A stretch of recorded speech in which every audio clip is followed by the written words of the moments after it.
오늘 우리에게 주신 하나님의 말씀은 민수기 33장 50절부터 34장 29절 말씀까지입니다. 민수기 33장 50절부터 34장 29절 말씀 함께 봉독하도록 하겠습니다. 여리고 맞은편 요단강가 모압 평지에서 여호와께서 모세에게 말씀하여 이르시되 이스라엘 자손에게 말하여 그들에게 이르라. 너희가 요단강을 건너 가나안 땅에 들어가거든 다 깨뜨리며 산당을 다 헐고 그 땅을 점령하여 거기 거주하라. 내가 그 땅을 너희 소유로 너희에게 주었음이라. 너희의 종족을 따라 그 땅을 제비 뽑아 나눌 것이니 수가 많으면 많은 기업을 주고 적으면 적은 기업을 주되 각기 제비 뽑은 대로 그 소유가 될 것인즉 너희 조상의 지파를 따라 기업을 받을 것이니라. 너희가 만일 그 땅의 원주민들을 너희 앞에서 몰아내지 아니하면 너희가 남겨둔 자들이 너희 눈에 가시와 너희 옆구리에 찌르는 것이 되어 너희가 거주하는 땅에서 너희를 괴롭게 할 것이요 나는 그들에게 행하기로 생각한 것을 너희에게 행하리라. 여호와께서 모세에게 말씀하여 이르시되 너는 이스라엘 자손에게 명령하여 그들에게 이르라. 너희가 가나안 땅에 들어가는 때에 그 땅은 너희의 기업이 되리니 곧 가나안 사방 지경이라. 너희 남쪽은 에돔 곁에 접근한 신광야니 너희의 남쪽 경계는 동쪽으로 여매 끝에서 시작하여 돌아서 아그라빔 언덕 남쪽에 이르고 신을 지나 가데스 바네아 남쪽에 이르고 또 하잘아다를 지나 아스몬에 이르고 아스몬에서 돌아서 애굽 시내를 지나 바다까지 이르느니라. 서쪽 경계는 대해가 경계가 되나니 이는 너희의 서쪽 경계니라. 북쪽 경계는 이러하니 대에서부터 호르산까지 그어라. 호르산에서 그어 하맛 어귀에 이르러 스다드에 이르고 그 경계가 또 시브론을 지나 하살레난에 이르나니 이는 너희 북쪽 경계니라. 너희의 동쪽 경계는 하살레난에서 그어 스밤에 이르고 그 경계가 또 스밤에서 리브라로 내려가서 아인 동쪽에 이르고 또 내려가서 기네릿 동쪽 해변에 이르고 그 경계가 또 요단으로 내려가서 염에 이르나니 너희 땅의 사방 경계가 이러하니라. 모세가 이스라엘 자손에게 명령하여 이르되 이는 너희가 제비 뽑아 받을 땅이라. 여호와께서 이것을 아홉 지파 반쪽에게 주라고 명령하셨나니 이는 르우벤 자손의 지파와 갓 조손의 지파가 함께 그들의 조상 가문에 따라 그들의 기업을 받을 것이 하는 여리고 맞은편 또 기업을 받았음이니라. 이 두 지파와 그 반 지파는 여리고 맞은편 요단 건너편 곧 해 돋는 쪽에서 그들의 기업을 받으리라. 여호와께서 또 모세에게 말씀하여 이르시되 너희에게 땅을 기업으로 나눌 자의 이름은 이러하니라. 제사장 엘르아살과 눈의 아들 여호수아니라. 너희는 또 기업의 땅을 나누기 위하여 각 지파 한 지휘관씩 택하라. 그 사람들의 이름을 이러하니 유다 지파에서는 여분네 아들 갈렙이요 시므온 지파에서는 아미후세 아들 스무엘이요 베냐민 지파에서는 길슬론의 아들 엘기다시요 단 자손 지파에서는 지휘관 요글리의 아들 붓기요 요셉 자손 중 므낫세 자손 지파에서는 지휘관 에봇의 아들 한니엘이요 에브라임 자손 지파에서는 지휘관 십단의 아들 기므엘이요 스불론 자손 지파에서는 지휘관 바르낙의 아들 엘리사반이요 익사갈 지파에서는 지휘관 악산의 아들 발디엘이요 아셀 자손 지파에서는 지휘관 슬로미의 아들 아히후시요 납달린 자손 지파에서는 지휘관 암히우스의 아들 부다헬이라 하셨느니라. 이들이 여호와께서 명령하사 가나안 땅에서 이스라엘 자손에게 기업을 받게 하신 자들이니라. 아멘. 오늘도 이렇게 나오신 또한 삶의 자리에서 예배하시는 우리 귀한 성도님들을 환영하고 축복합니다. 오늘도 우리와 함께 하시는 그 주님의 은혜가 우리 귀한 성도님들의 삶 가운데 발걸음 가운데 넘쳐 흐르시길 간절히 소망합니다. 오늘 본문 말씀도 33장 50절부터 34장 29절로 참 긴 본문입니다. 그리고 오늘은 또 어저께와 같이 이해를 돕기 위하여서 참고 자료를 앞에 놓아드렸습니다. 보시면요, 앞부분에는 이스라엘 12지파 땅 분배가 있고요, 뒷부분에 보면 이것이 바로 34장의 1절부터 15절까지 나오는 그 내용들이 축약되어져 있는 것들을 볼 수 있습니다. 그래서 그 앞에 부분은요 16절부터 29절까지 하나님께서 지휘관들을 세우신 이유가 바로 내용은 34장을 위하여서 제가 먼저 참고 자료를 드렸습니다. 그래서 지금 저희가 같이 이 34장을 먼저 바라보면서 저희가 지도를 보면서 보면 우리 성도님들께서 이해하시기가 편하실 것 같습니다. 그래서 34장은요, 아까 함께 읽었던 것처럼요, 9지파 반이 요단강 서편에서 어떻게 기업을 얻을 것인지에 대한 땅 분배에 대한 경계선이 어떤 것인지에 대해서 이야기를 하고 있고요. 그리고 나서 지휘관들을 세워서 어떤 식으로 분배할지에 대해서 이야기를 하고 있습니다. 그래서 1절부터 2절까지는 사방 지경을 내가 너희에게 선물로 준다라고 얘기를 하고 있습니다. 저희 나라는 땅을 이야기를 할 때 동서남북이라고 이야기를 합니다. 그런데 여기에서 성경에서 하나님께서 말씀해 주셨을 때는 남서북 동이라고 얘기를 해서 시계 방향으로 하나님께서 그 경계를 지금 말씀해 주고 계십니다. 그래서 34장 3절부터 5절에 나오는 것이 바로 남쪽부터 시작을 하고 있습니다. 여기서 지도를 뒷장에 보면요, 지도를 참조하시면 될 것 같습니다. 여기에서 보니까요, 바다다라고 얘기하고 있는데, 여기에서 이 바다는 염해가 바로 사해를 얘기하고 있고, 바다는 여기 대해, 지중해를 지금 얘기를 하고 있는 겁니다. 그래서 남쪽은요, 사해, 염해부터 시작해서 지중해까지 되어지는 것, 이것이 바로 남쪽 경계가 되어진다라는 것을 지금 이야기를 하고 있습니다. 그리고요, 이제 6절에 보니까 서쪽 경계에 대해서 얘기를 하고 있습니다. 이 서쪽 경계는요, 보면 아시는 것처럼 그냥 지중해 대해를 쭉 따라가면서 가는 것이, 그것이 서쪽 경계다라고 얘기를 하고 있고요. 그리고 7절부터 9절까지 보니까요, 여기에서 이제 북쪽 경계에 대해서 얘기를 하고 있습니다. 여기에서 보니까요, 지중해부터 시작을 해서 호루산이 지중해 곁에 있는 그곳까지, 그리고 하맛 어기와 스다들 지나 하살 에날까지 이렇게 쭉 경계가 되어진다라고 얘기를 하고 있습니다.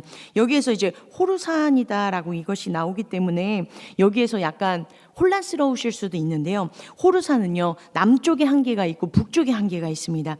보시는 것처럼요, 남쪽에 한계가 있고 북쪽에 한계가 있기 때문에 여기에서 얘기하는 북쪽 경계에 나온 호루산을 지금 이야기를 하고 있습니다. 그리고 이제 마지막으로 동쪽 경계를 지금 이야기를 하고 있는데요, 여기에서 동쪽 경계를 이제 보게 되면 저희가 잘 알고 있는, 그리고 참 익숙한 곳인데 이야기가 나오기 때문에 어려운 것으로 볼 수 있습니다. 뭐라고 얘기했냐면 긴네렛 바다다라고 얘기를 합니다. 이것을 뭐라고 얘기하고 있냐면요, 갈릴리 호수를 나타내고 있습니다. 이 긴네렛이라는 것은요, 히브리 언어로 긴네로트라는 히브리어입니다. 그래서 이 어원은요, 킨노르라고 얘기를 하고 있는데요, 이것의 뜻은 하프라는 뜻입니다. 그래서 이 호수 모양이요, 수금처럼 하프처럼 생겨서 이러한 이름이 붙여졌다라고 합니다. 그런데 이게 호수다, 갈릴리 호수다라고 얘기를 하고 있는데요, 이것의 크기가 크기 때문에 바다라고 명칭을 부른다라고 얘기를 합니다. 그래서 신약 성경에 보면요, 갈릴리 호수라고도 나오지만 갈릴리 바다라고 나온 이유는 그것의 규모와 크기를 지금 이야기를 해주고 있습니다. 그래서요, 지금 이제 저희가 본 것처럼요, 남쪽부터 시작해서 동쪽 경계까지, 이것이 이제 그림으로 보니까 명확하게 이 지역이 하나님께서 이스라엘 민족들에게 허락하신 것이구나라고 명확하게 눈으로 볼 수가 있습니다. 그러면요, 이제 하나님께서 이것을 약속으로 너희에게 땅으로 줄게라고 말씀해 주셨는데, 그러면 이것을 성취해 주실 것인가 주시지 않으실 것인가, 이 믿음을 가지고 나아갈 수 있는 그 비결은 이스라엘 민족들의 선택에 달려있다라는 것을 바라보고 있습니다. 왜냐하면 하나님께서 지금 서쪽 경계를 얘기하고 있는 거거든요. 근데 그 반대편 동쪽에 이미 하나님께서 르우벤 지파와 갓 지파와 므낫세 반 지파에게 이 땅들을, 이 지파를 주셨다, 그리고 이 땅들을 주셨다라는 것을 이야기를 해주고 있습니다. 그러면 이것을 믿고 나아가게 된다면 나머지 9지파 반에게도 이러한 기업이 소유물이 되어지고 선물이 되어질 것이다 라는 그 은혜가 이 가운데 넘쳐 흐를 것이다 라는 것을 보여주고 계시다라는 것입니다. 그리고 이제 34장에 보니까 두 가지 내용이 들어가 있습니다. 첫 번째 부분은요, 땅의 경계를 나타내는 것들, 그래서 이것이 어디서부터 어디까지인지에 대해서 나열해주고 있는 것들이 보여주고 있다라면요, 그러면 16절부터 29절까지는요, 이제 지휘관들을 세우면서 나아가고 있습니다. 그런데 여기에서 보니까 특징이 있습니다. 이제 앞장을 보시면 될 것 같은데요.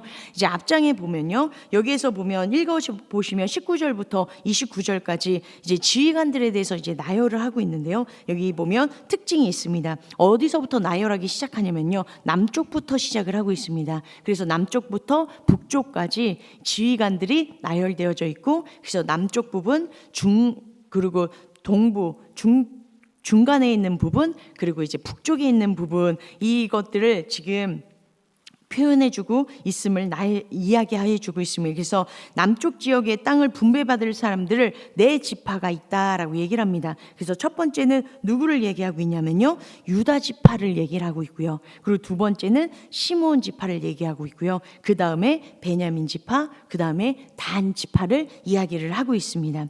여기에서 유다와 시므온은 항상 같이 갑니다. 그래서 시므온 지파가 유다에 종속되어져 있기 때문에 유다 지파와 시므온 지파는 같이 가고 있음을 얘기를 하고 있고요. 그런데 여기서 지금 지도를 딱 보셨는데 뭔가 이상한 부분이 있지 않습니까?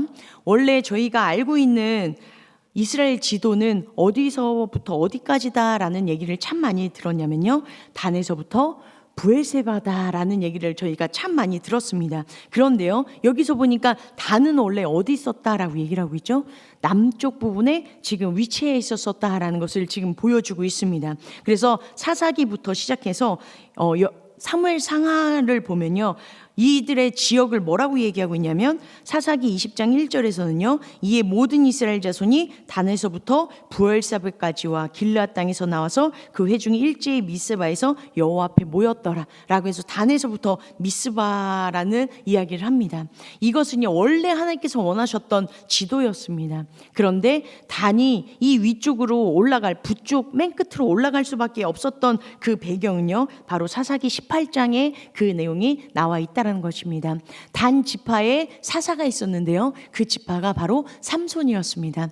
그래서 이 삼손이 있을 때는요, 블레셋이 단이나 이스라엘 민족들을 괴롭히지 못했고 막아낼 수 있었는데요. 그런데 이제 삼손이 죽고 나자 단이 쫓겨나는 일들이 일어났습니다. 그래서 단이요, 이제 라스라는 정말 그냥 평안한 그곳에, 북쪽에 있는 그 사람들을 물리치고 그곳에 정착하는 일들이 일어났음을 보고 있습니다. 여기에서 참 안타까운 것은요, 하나님께서 분명히 분배해 주셨던 것은 남쪽이었는데요, 북쪽까지 쫓겨났다라는 그 뜻은요, 이들이 하나님께서 말씀하신 그 명령을 제대로 지켜 행하지 않았기 때문에 이런 일들이 일어났다는 것을 지금 보여주고 있다라는 것입니다. 그래서요, 이것이 단에서부터 브엘세바로 이것이 늘어날 수밖에 없는 안타까운 일들이 일어나는 것, 원래는 단은 남부지방에 있었었다는 것을 지금 보여주고 있습니다. 그리고요, 이제 중부 지역을 이제 바라보니까요, 중부 지역에는 두 지파만 있습니다. 먼저 므낫세의 반 지파와 에브라임 지파입니다. 성경에 보면요, 하나님께서 장자와 차자가 있을 때 장자를 세우시는 것보다 특히 창세기를 보시면요, 차자를 먼저 세우는 일들이 많이 있습니다. 그런데 하나님께서 요셉 지파를 세우실 때 그때 먼저 이 일들을 많이 성경에 보면 읽어보실 수 있을 것입니다. 그런데요, 민수기에서는요, 므낫세가 앞섭니다.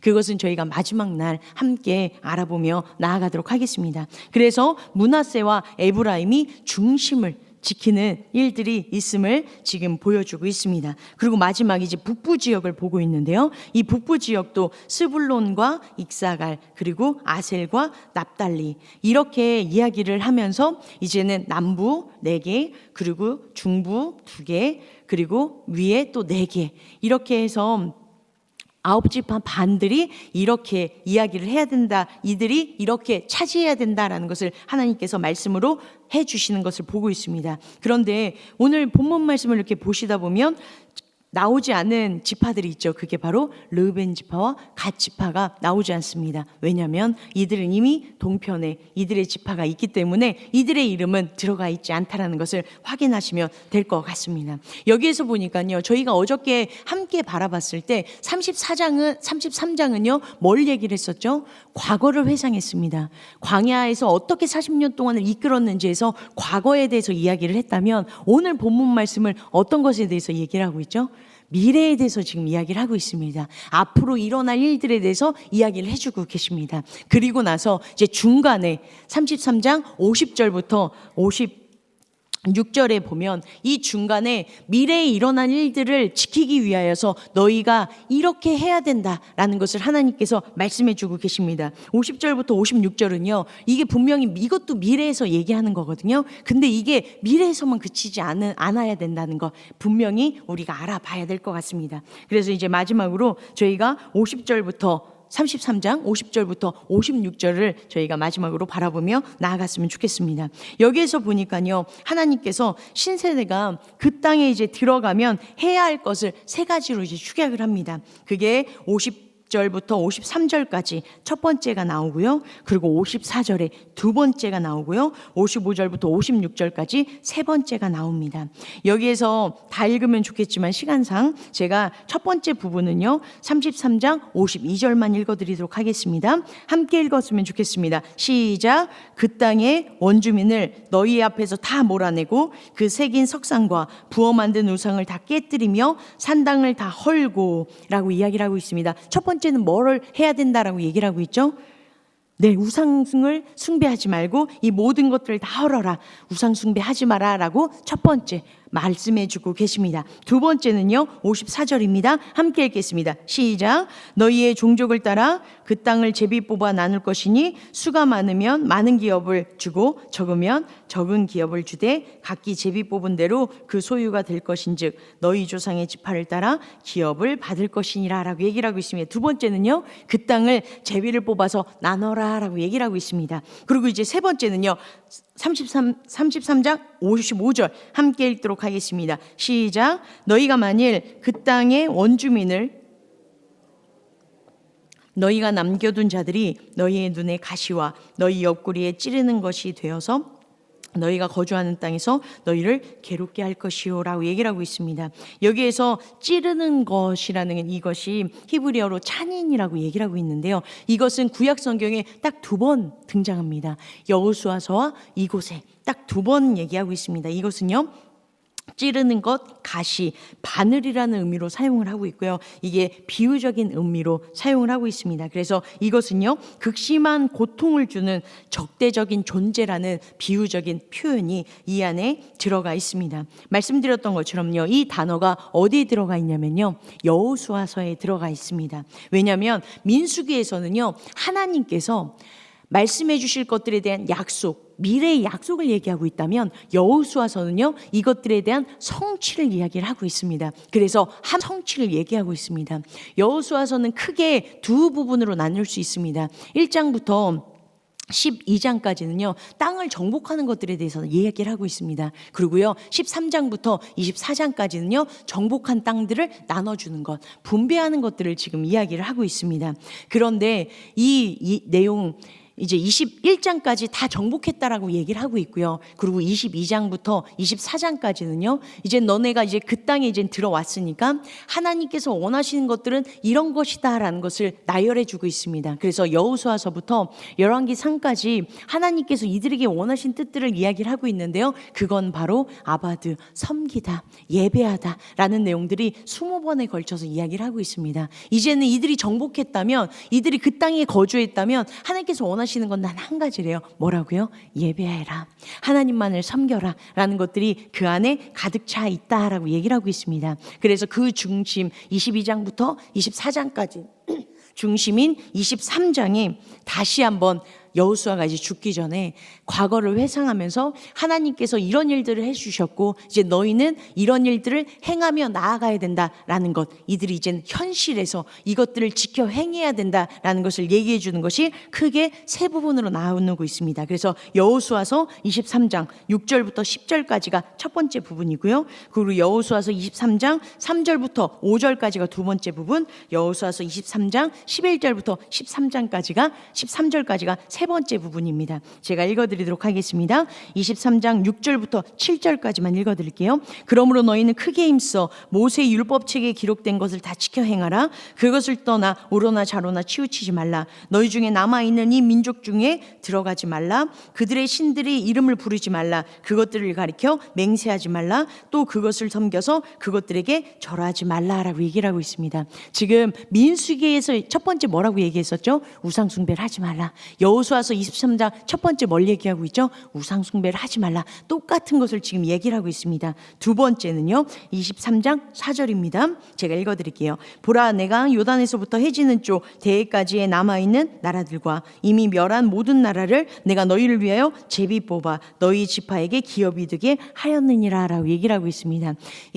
민수기에서는요, 제비를 뽑아라, 그리고 뽑아서 분배하라 라고 얘기했다면, 여기 이제 두 번째는요, 제비 뽑아서 너희의 기업이 되었다라는 것을 지금 이야기를 해주고 있습니다. 똑같은 내용을 얘기하고 있고요, 성취되어졌음을 이야기를 하고 있습니다. 여호수아서 23장 11절에서 13절 제가 함께 읽어드리도록 하겠습니다. 그러므로 스스로 조심하여 너희 하나님 여호와를 사랑하라. 너희가 만일 돌아서서 너희 중에 남아있는 이 민족들을 가까이하여 더불어 혼인하며 서로 왕래하면 확실히 알라. 너희 하나님 여호와께서 이 민족들을 너희 목전에서 다시는 쫓아내지 아니하시리니 그들이 너희에게 올무가 되며 덫이 되며 너희의 옆구리에 채찍이 되며 너희의 눈에 가시가 되어서 너희가 마침내 너희 하나님 여호와께서 너희에게 주신 이 아름다운 땅에서 멸하리라 라고 얘기를 하고 있습니다. 세 번째도 똑같이 얘기하고 있죠. 너희 옆구리에 채찍과 너희 눈에 가시, 찬인이라는 단어가 이 안에 지금 들어가고 있습니다.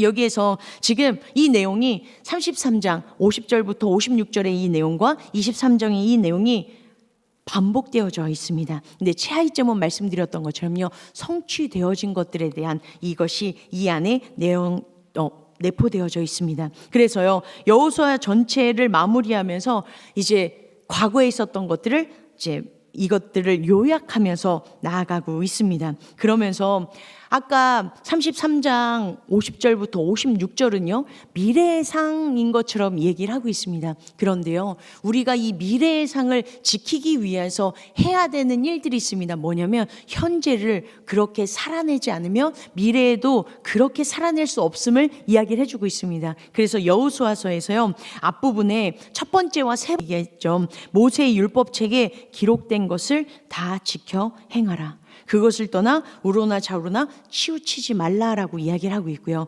그리고 세 번째 앞부분에 또 이렇게 얘기합니다. 그러므로 스스로 조심하여 너희 하나님 여호와를 사랑하라라고 얘기를 하고 있습니다. 지금 어떤 걸 얘기하고 있냐면요, 하나님의 말씀을 지켜 행하라, 그리고 하나님을 사랑하라라고 얘기를 하고 있습니다. 하나님께서요, 성경 말씀을 우리 가운데 주셔서 우리가 행하라고 하는 것을 단 한 단어로 이야기를 하면 바로 그것이 사랑입니다. 그것이 하나님 사랑, 이웃 사랑을 지금 이야기를 하고 있습니다. 여기에서 지금 하나님께서 땅을 허락해 주실 것이고 축복으로 가득 차게 해 주실 건데, 이것을 유지하기 위한 비결을 하나님께서 말씀해 주신 것입니다. 그 유지의 비결은 뭐라고 말씀해 주셨냐면요, 하나님의 말씀을 지켜라, 그리고 하나님을 온전히 사랑하라 라고 얘기를 하고 있습니다. 그래서 이것이 바로 신명기 6장에 보면 쉐마 이스라엘아 들어라 라고 해서 이들이 정말 아끼는 말씀에 이 내용이 다 들어가 있습니다. 그래서 6장 1절부터 3절까지가요, 명령과 규례와 법도를 너희가 지켜 행하라 라고 얘기를 하고 있고요. 그리고 4절부터 5절까지는요, 하나님을 사랑하라 라고 이야기를 하고 있습니다. 그런데요, 이것들을 어떻게 할 때 이것이 지켜지고 사랑할 수 있는 유지 비결을 바로 6절에 말씀해 주고 계십니다. 제가 읽어드리도록 하겠습니다. 신명기 6장 6절입니다. 오늘 내가 내게 명한 이 말씀을 너는 마음에 새기고 라고 얘기를 하고 있습니다. 하나님께서 뭐라고 말씀해 주셨다고요? 하나님의 명령과 말씀을 지켜 행하라, 하나님을 사랑해라. 이 모든 말씀을 어떻게 할 때 이것들이 지속되어진다라고 얘기를 하고 있냐면요, 마음에 새길 때라고 얘기를 하고 있습니다. 이 마음에 새기다라는 것은요, 제가 우연히 책을 이렇게 보게 되어졌는데 지용훈 목사님의 말씀으로 기도하라라는 이 책에 이렇게 이 구절을 이렇게 표현해 주고 있더라고요.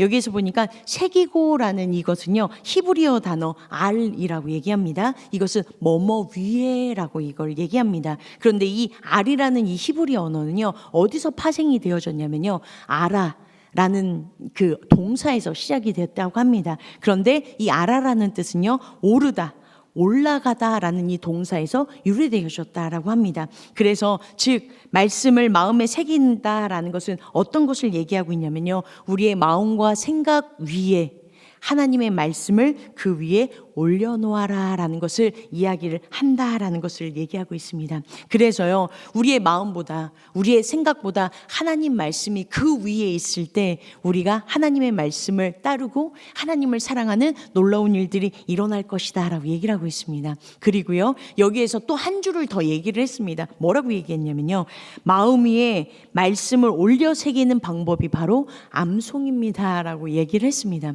그래서요 제가 이 말씀을 보고 제가 은혜를 받았습니다. 제가 4월 달에 예수동행 세미나를 다녀오고 나서 제가 치열하게 예수님으로 가득 채워야지, 예수님 생각해야지 라고 치열하게 제가 몸부림을 쳤는데 그렇게 좀 안 보이시나요? 제가 정말 열심히 노력을 했는데 안 되더라고요. 너무 어렵더라고요. 제가 정말 저희 집에서 교회까지 오는 길이 너무 이쁜 길이어서 그 길을 딱 바라보면서 하나님 이 길은 예수님과 제가 동행하겠습니다 라고 해서 시작할 때는 제가 어떻게 하냐면 예수님 저와 함께 가시죠 라고 하면서 예수님과 동행하고 이렇게 가요. 그런데 제가 끝까지 가는 길은 한 3분 정도밖에 안 되거든요. 근데 제가 끝까지 했을까요? 못했을까요? 믿음이 좋으신 것 같습니다. 저에게 했을 거라고 말씀해 주신 거죠. 너무 감사합니다. 끝까지 못했어요. 제가 주님 가시죠 라고 해서 예수님 오늘 날씨가 너무 좋고 너무 이쁘네요 라고 그러고 나서부터는요 다른 생각들이 내 안에 막 들어왔습니다. 오늘 가서 해야 될 일들이 이게 있고 내가 이걸 준비해야 되고 이러면서 제 생각에 이제 신호보다 하나님의 말씀을 예수님을 위에 둬야 되는데 내가 놓쳤구나라는 걸 딱 깨닫고 나서 이게 너무 어려운 거구나. 그런데 제가 이 말씀을 딱 듣고 암송이 내 마음과 생각 위에 하나님의 말씀을 새기는 좋은 비결이구나라고 생각을 해서 제가 라마나요 기도회 때 시편 1편을 가지고 한번 기도를 한번 해봤습니다. 그런데 아마 힘드셨을 것 같아요. 근데 저는 너무 은혜로웠어가지고 내가 하나님의 말씀으로 정말 기도를 하고 선포를 하니까 어떤 일이 일어났냐면요 다른 생각이 안 들어오더라고요. 그리고 더 좋은 건 뭐였냐면요 외우려고 몸부림치다 보니까 다른 잡생각이 들어오지 않더라고요. 들어올 수가 없는 게 왜냐면 외우려고 하는 그 집중력이 왜냐면 안 외워지니까 외우고 싶어서 계속 얘기하다 보니까 다른 것들이 들어올 틈을 이것들이 어떻게 들어올 수 없겠구나라는 것들을 깨닫게 되어졌습니다. 그렇기 때문에 하나님의 말씀을 내가 마음에 새기는 것 그리고 이걸 내 위에 둔다라는 것 그냥 막연하게 하나님의 말씀이 제 앞에 있습니다 라고만 생각하는 것이 아니라 지금 하나님께서 나에게 말씀해 주신 이 말씀을 주야로 묵상하는 것. 이 묵상하다라는 것이 바로 히브리어로 하가입니다. 작은 소리로 읊조리는 것. 이때 우리 가운데 엉뚱한 생각들, 주님보다 더 앞세워 나가는 것들이 하나님의 말씀으로 이것들이 다 변화되어지고 하나님의 말씀보다 앞설 때 우리에게 찾아오는 것이 바로 염려와 두려움인데 이 모든 것을 하나님께서 눈 녹듯이 하나님께서 이것을 제거해 주시고 말씀 위에서 살아갈 때 우리 삶 가운데 우리의 모습에 우리들의 마음에 예수님이 덮이셔서 예수님의 모습이 보여지는 놀라운 역사를 우리 가운데 넘쳐나게 할 줄 믿습니다. 오늘도 다른 것이 아니라 내 마음이 앞설 때 내 생각이 앞설 때 하나님의 말씀 한 절이든지 아니면 좋아하시는 말씀을 끊임없이 되뇌어 보지 않으시겠습니까? 그럴 때 하나님께서 우리들의 마음과 생각을 지켜주셔서 오늘도 하나님의 뜻들을 이루어드리기 위한 그 통로로 우리를 귀하게 사용하실 줄 믿습니다. 그러한 길들을 걸어가시고 하나님의 말씀을 붙잡고 힘차게 살아내시는 우리 귀한 성도님들의 삶, 저의 삶 되어주시길 간절히 소망합니다.